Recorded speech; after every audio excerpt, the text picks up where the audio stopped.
Clap it up. Video number 4 on its way. Let's go. Wow, this video is going to be crazy because there's so much to unfold here. Overall, what a good weekend. Honestly, this is one of the best times during the year to make money in sports betting. Um, Anywhere from December to about February, in my opinion, there's a lot of value every year. This is right where you want to be. Um, I'm just going to briefly say overall, the UFC on Paramount is going to be one of the best decisions the UFC ever made when it comes to viewership, new fans, and just the overall ability to watch the fights for the everyday person. I think that, the $100 pay per view is kind of crazy. We've all illegally streamed it. Everybody knows that. And I think that, if you have the Paramount Plus subscription, that's a great idea. Like you had to do something. Like there's no way the UFC wasn't losing money with everybody illegally streaming it. So overall, I think there's going to be some tweaks, especially when it comes to the advertising. The way that they did it, it's a work in progress though. Overall, good. I like it. I like it. I'm here for it. I'm definitely a fan of the Paramount deal. So far, I think there's going to be tweaks that need to happen. There needs to be more content during the fight, about the fight. We need to hear the corners and such. There's some things that are gonna get tweaked. I think Dana will get that done. Um, Now let's just briefly go over the NFL right now, and then I'm gonna transition over to the UFC. I have a lot to talk about when it comes to the UFC, especially when it comes to the fights this past weekend. First and foremost, I might have to shave my head. Um, the Rams Seahawks game, it was a crazy game. Honestly, I think that those were the two. The Rams and the Seahawks are just the two best overall teams in the NFC this year. Like when it comes to coaching, when it comes to the players, when it comes to the scheme. Sam Darnold, a dog. He did exactly what he needed to do. He went in there and he balled out and he showed that the Vikings messed up, the Jets messed up, the Panthers messed up. This kid was destined to be a top five. Him getting taken top five in the NFL draft. He's showing why. He needed a little bit more time to develop. Of course, the Jets don't know what to do. The Panthers, they fuck around too much. He did really good last year. I don't know what the Vikings are thinking, but that's an L for the Vikings. Getting rid of Sam. He had a great season. You let him go, and then you got number nine. You know, number nine. We'll see. Maybe number nine's a work in progress. Um, yeah, the Seahawks look great. They could have lost. Definitely. The Rams had a lot of opportunity to. They had a good amount of mistakes that definitely costed them the game. Uh, Overall, sometimes when I watch the Rams, I think that they overcomplicate things sometimes, especially with the weapons they have. Like you got Puka, Devontae, you have Matt Stafford, who's playing literally like an MVP. You got Blake Corum, who's a great downhill back. You got Kyron, who's a Swiss Army knife. That guy can catch, run, whatever. Decent O line. Defense is great. Like I've said in previous videos, versus the dog. Um, they got a good D line. Just put it that way. Their D backs and linebackers are okay, and they got torched. Um, Overall, I think the Seahawks were the better team. I think the Seahawks deserve to go to the Super Bowl. Um, Overall, just a great weekend. My bet hit. I had the Patriots money line. Uh, that game was very iffy, but there's also like a foot of snow coming down. It's kind of hard to throw a football in a foot of snow for both teams. Jared Stidham looked good. He played well. I mean, he had a couple mistakes, but what do we expect out of the guy? He's a career backup quarterback. Um, we're not expecting this guy to come out and play like an all pro.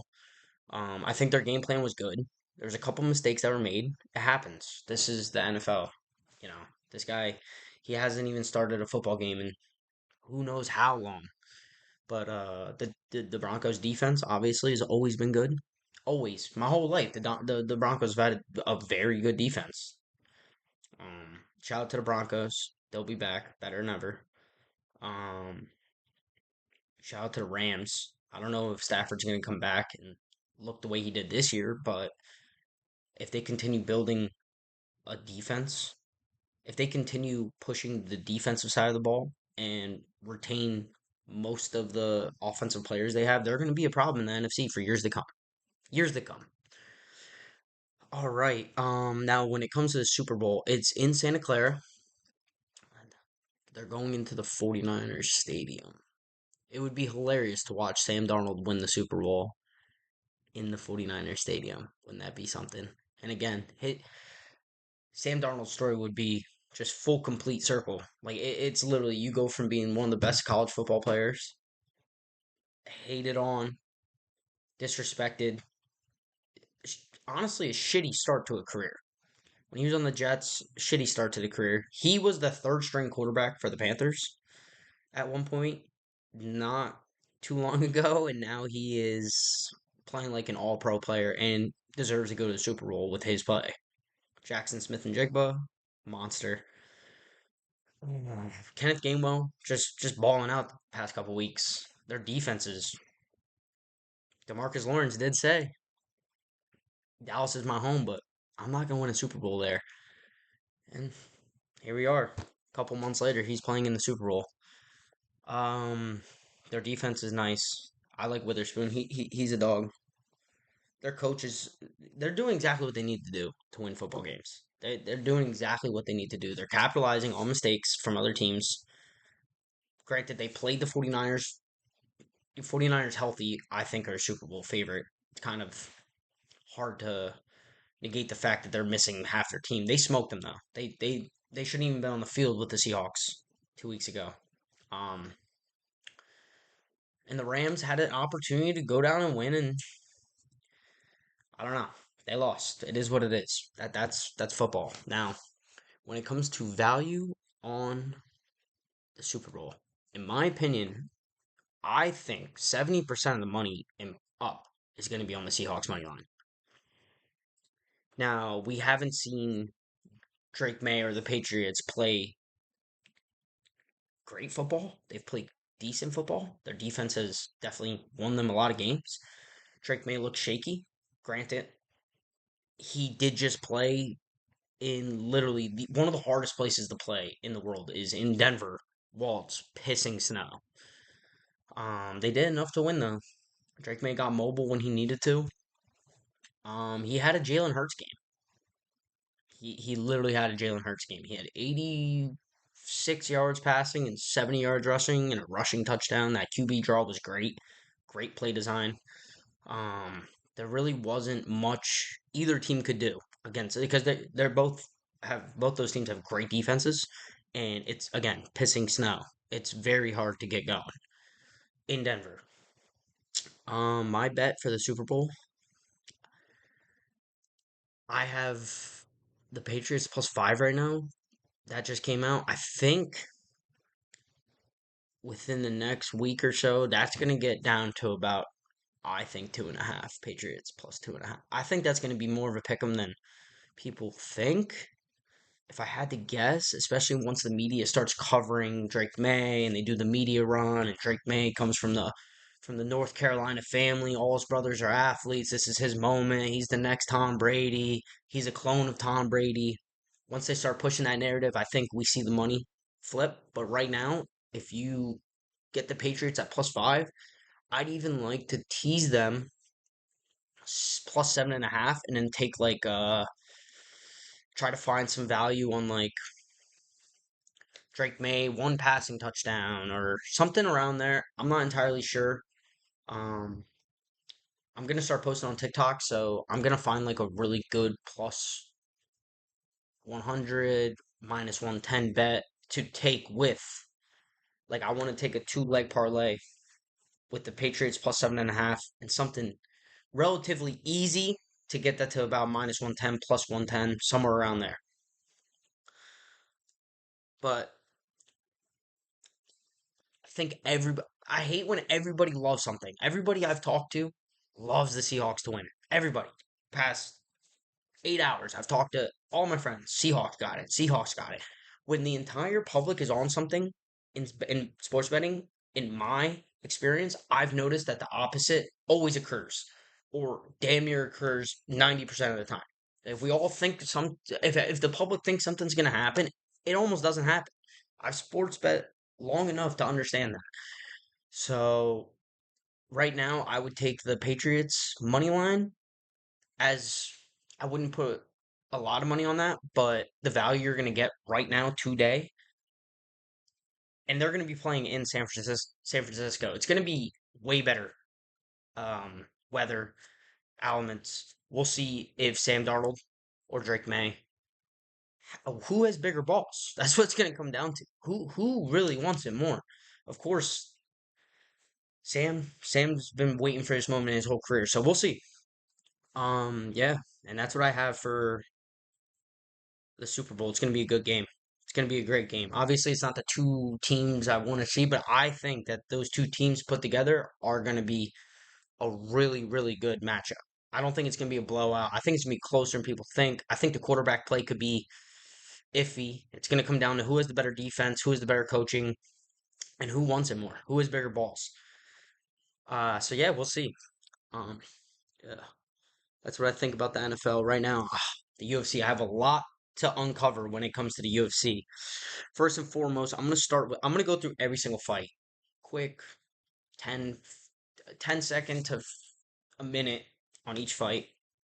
Ty Miller, he's very good. He fought a can though. Let's just get that out of the way. Ty Miller was supposed to win. I really don't like betting on like first fights of the night because especially in like parlays, I've always lost on the first fight in that. I've seen more upsets in the first fight of a UFC card than fucking anything ever. Um, FBI, you guys better start investigating. Josh Hokett, yeah, he's a tool bag. Um, quick little segment. I actually met Brittany Griner when I lived in Arizona at a gas station, and yeah, his comments about Brittany Griner being a man, she's more of a man than me. When I walked up to the register, I just looked to my right and I just saw the back of her head. I'm like, wow, this dude's pretty big. Like, hey, if you see Brittany Griner from the back of her head, you'd be like, wow, there's no way a lady's 7'1". She's the size of Kevin Durant. She might be stronger than Kevin Durant. I'm not even joking. And she turned a little bit and she was with one of her family members and she's like, yo, like, yeah, I need that. I need that. And I'm sitting there like, yo, what? See, being the good American I am, excuse me, being the good American I am, this is right when she got out of the Russian prison. I was thinking, like, should I just say, hey, like, welcome home? I didn't know what to say. And then she went on to buy a couple Black and Milds and some Henny. And she was with, like, her uncle who was all over the place. I couldn't even believe that this was even happening. I was going to say welcome home. I didn't know what to say. I just let her do her thing. So, yeah, that's my experience with her. The comments are crazy, though. That guy is just trying to get some attention. He's a little weird for that. But all these UFC guys are sick. CTE, walking CTE products. Like, it's unbelievable.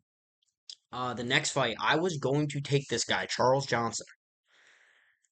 Oh my gosh. I was going to take him. Everyone's like, MMA guru. Oh, this guy's the. I think he gets it done. He looks great. This and that. He came out with the Elmer Fudd hair.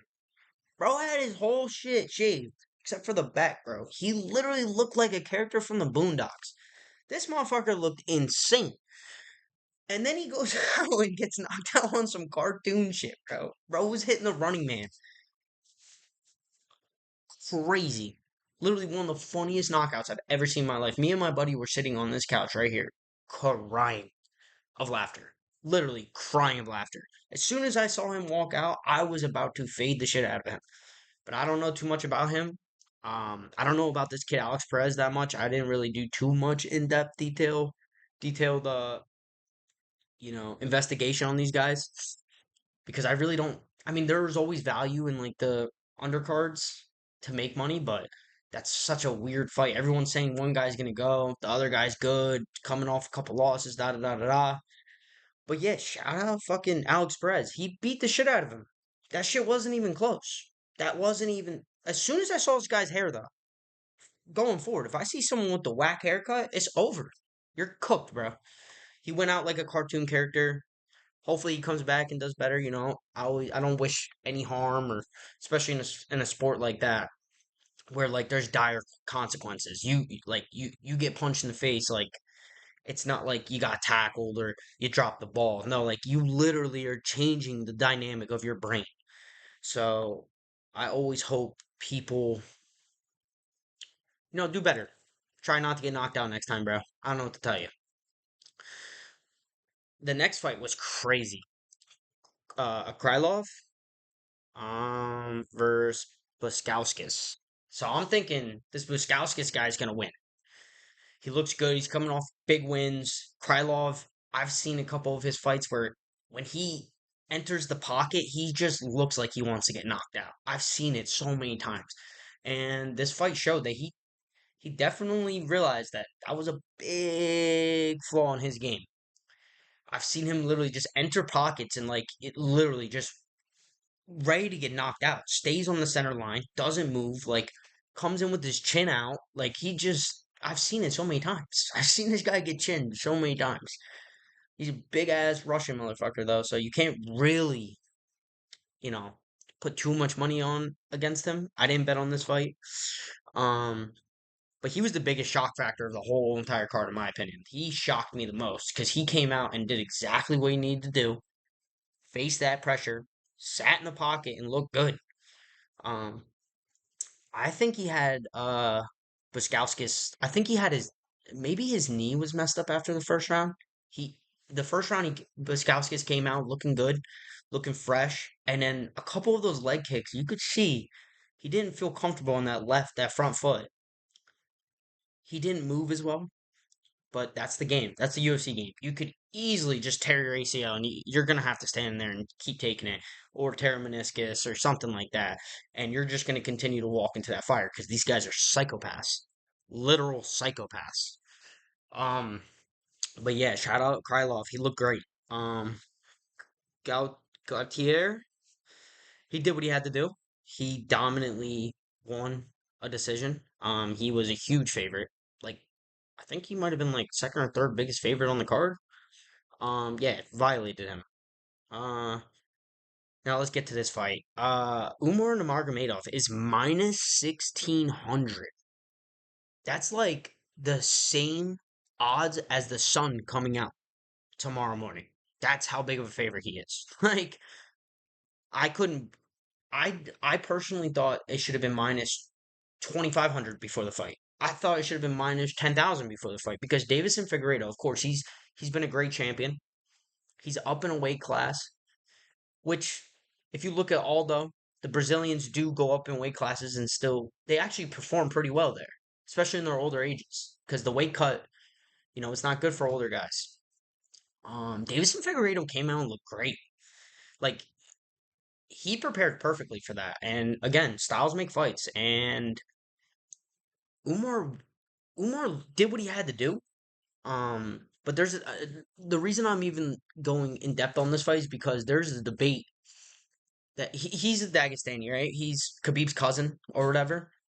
But him and his brother grew up as strikers and then transitioned into learning how to, you know, have good takedown defense.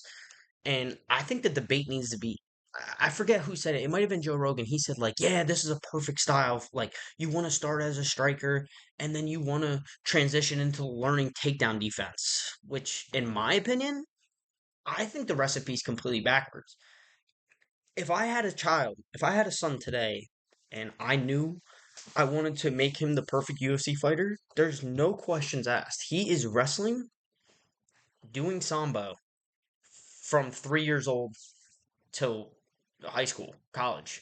He like 3 years old. I'm teaching my son how to wrestle before I teach him how to strike, because if you want to create the prodigy, wrestling beats everything. It's not a debate. You can, in my opinion, I think that you can. you can learn striking way faster than you can like high level striking. You can learn faster than you can learn high level grappling. It's not even a debate. I've wrestled for over 9 years of my life. Um, Probably around 10 years of my life I've wrestled, and punching, I get it. Hitting a bag, no one's throwing back at you, getting off the center line. I just think that your brain's able to compute. Of course, it's hard. Getting punched in the face is like, wow, that shit sucks. But it's definitely way easier to learn striking than physically holding a grown man on the ground and dominating him and keeping forward pressure on his hands and learning how to transition into different types of takedowns and going from you're looking like you're going to do a high crotch. You step left, go into the sweep single. Now you have to finish a blast double. Especially in the UFC, you have to keep your head inside because everything we've learned in American wrestling is keep your head outside on a single. But if you go head outside on a single in the UFC, you get guillotined. So wrestling is way harder to learn. And if you're going to create a prodigy, you're going to make him just like Khabib. Striking is going to come second. Striking is going to come third. You're going grappling, sambo, jiu-jitsu. I put those two together. Then striking. Striking in the UFC. Of course, you always start on your feet, but if you take a guy down, you can dominate him. It's after, I don't know if a lot of people haven't wrestled, after being on your hands, trying to get up, hitting switches, hitting stand ups, trying to get hand control.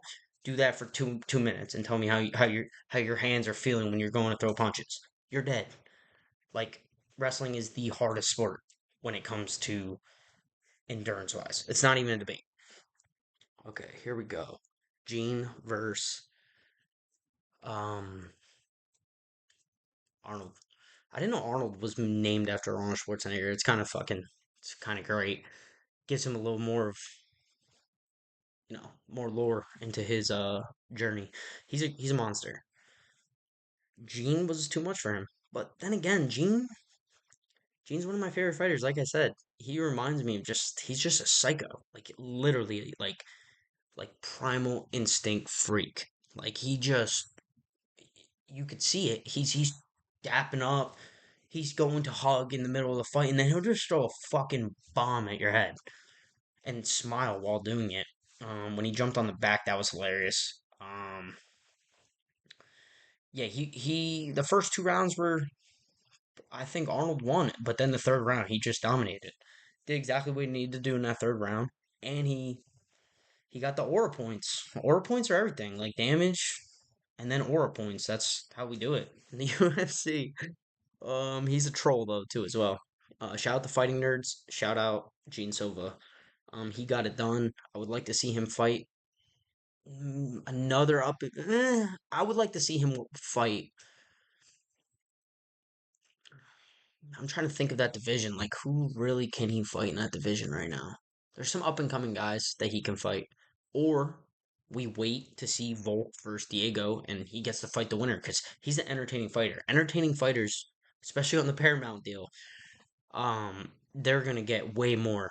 Like finishing and throwing down, throwing hands in the UFC is going to skyrocket for like title chances. Like if you put people out and you have entertaining fights, especially on the Paramount deal, it's $8.99. People are gonna tune out. They're gonna turn it off because it's not $100 if it's not entertaining. So we'll see. Volk versus Diego, winner of that. I would like to see Gene fight him. Hell yeah. Him and Diego had a great fight. So if Lopez wins, I think that Gene should just get his title shot. Who else is there that deserves it more than him, right? Rose Namajunas. She's good. I'm really bad at pronouncing these people's names, as you can tell. But yeah, the girl she fought was better. The Silva. Silva's good. She did what she had to do, dominated the fight. There you go. Wasn't close. Rose, maybe it's time to hang him up. Who knows? She's like one of the prettiest girls to ever fight in the UFC too. And I just, it's so sad when I watch like I remember watching like, oh God, like Paige Van Zant. I fucking hated watching her fights because she's so hot. Like you could just be a model. But I get it. It's the love for the sport, and yeah. Uh, Sean O'Malley song "You Don't."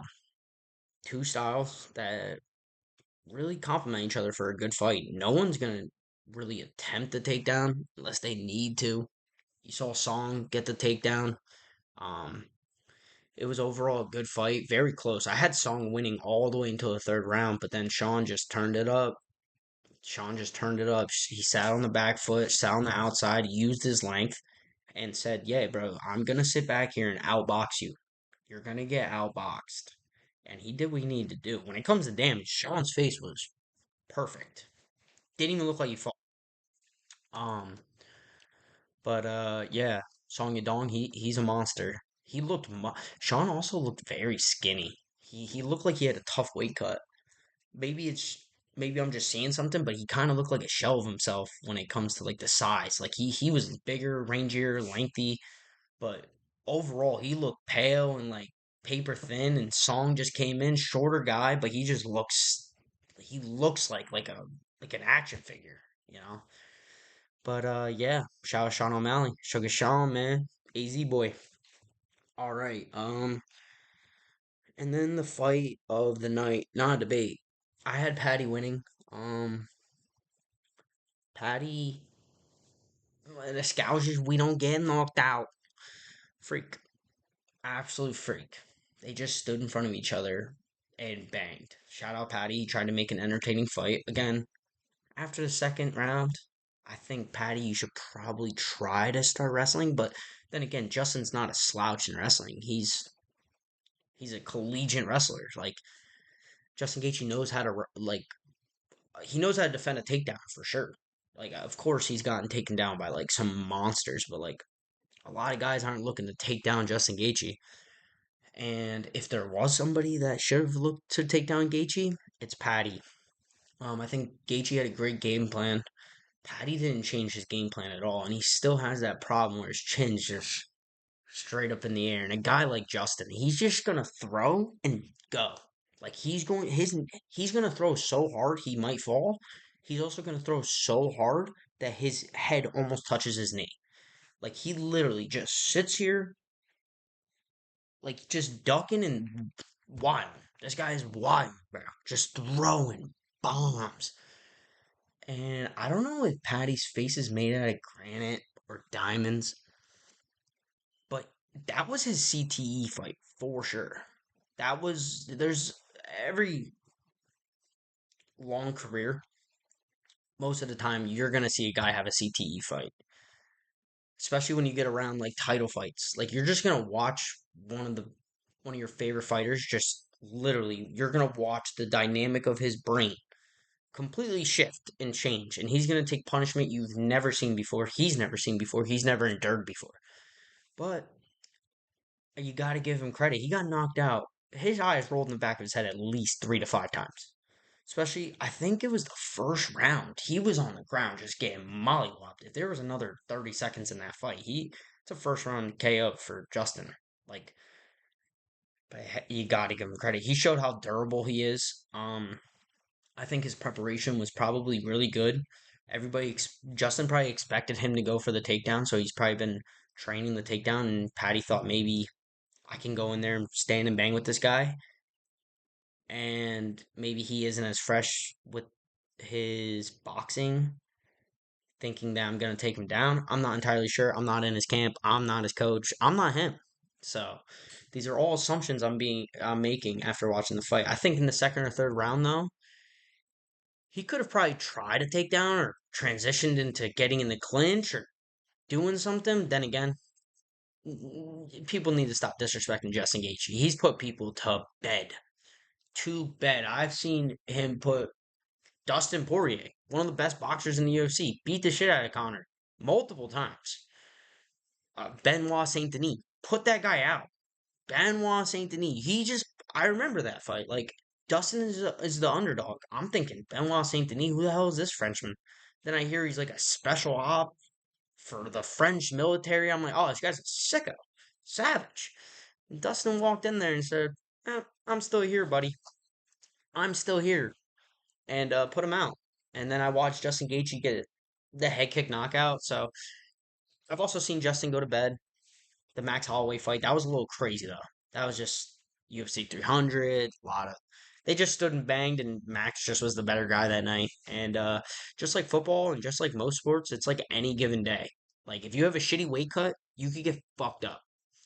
If you have a lingering injury for a couple weeks during camp, or you're sore, or you're not getting rest, or you're not recovering well, it's very easy to a lot of factors that go into fighting, and you could tell who's fresh and who's not most of the time by the walkout or the stare down, which I really like and enjoy. Uh, but yeah, so some matchups I really want to see. See, me personally, I want to see. Waldo needs to go and fight somebody in the top three. I don't know if he's ready for Aspinall. I think Aspinall is going to wait out for that uh White House card, which he should. Um, I would like to see. So I'm just going to go through the top three matchups I want to see. I want to see Sean O'Malley. I want to see Sean O'Malley, Corey Sandhagen. I don't care. I want to see it. That's that's like something I need to see. I want to watch that fight. But if Piotr wins again, technically Sean did beat Piotr technically, but Piotr is on a whole different level right now. The way he beat Marab, maybe it's a once in a lifetime thing, but he beat the piss out of him. And at the time, Marab might have been the greatest fighter I've ever watched overall. So Sean O'Malley, Corey Sandhagen, unless he wants to wait for the winner of Marab and Piotr. Patty, I want to see Patty fight like Armin. I want to see Patty versus Armin because those styles complement each other too. Um, I would love to see Patty versus Armin. And now Justin, I think Justin versus Ilya, you got to give Justin another shot. I mean, Justin, he's the interim champion. I don't know what's going on with Ilya. I don't know what's going on with the legality issues. Is he going to come back the same with all this emotional distress that he's going through in his life? He's going through a crazy time in his life, and a mentality for a fighter is everything. So we'll see. Like I want to see Justin versus Ilya stay in the middle and bang. Obviously, I think Ilya is going to take him out because Ilya is a touch of death, touch of death. And yeah. Let me see. Gene Silva. Like I said, I would like to see him fight either. If Volk wins again, I want to see Silva versus Volk. That is a fight I need to see. They're both about the same size. They don't have like uh, Volk's like a technical fighter, very technical. Gene's very good when he's in the pocket. Um, those front elbows he hits people with are nasty. I would love to see that fight. So even Gene versus Diego again, that fight was insane. I think Diego was caught in the fire a couple times, but while I'm watching the fight, I didn't think really Gene was gonna win that fight. They were going for it, and yeah. So yeah, this one's gonna be a longer video. When it comes to the UFC, it has to be longer. Um, Yeah, we'll see. I think this year for the UFC is going to be huge. The Super Bowl is going to be huge. But yeah, again, thank you guys. God bless you guys. Like, comment, subscribe, and next week we'll be back with another video. Let's see what's going on with this Super Bowl and Volk versus Diego 2, and then we have Charles versus Max Holloway 2. So, a lot of big things coming out in this sports world this year. Let's go. Let's have a good 2026. God bless you guys. Keep being you.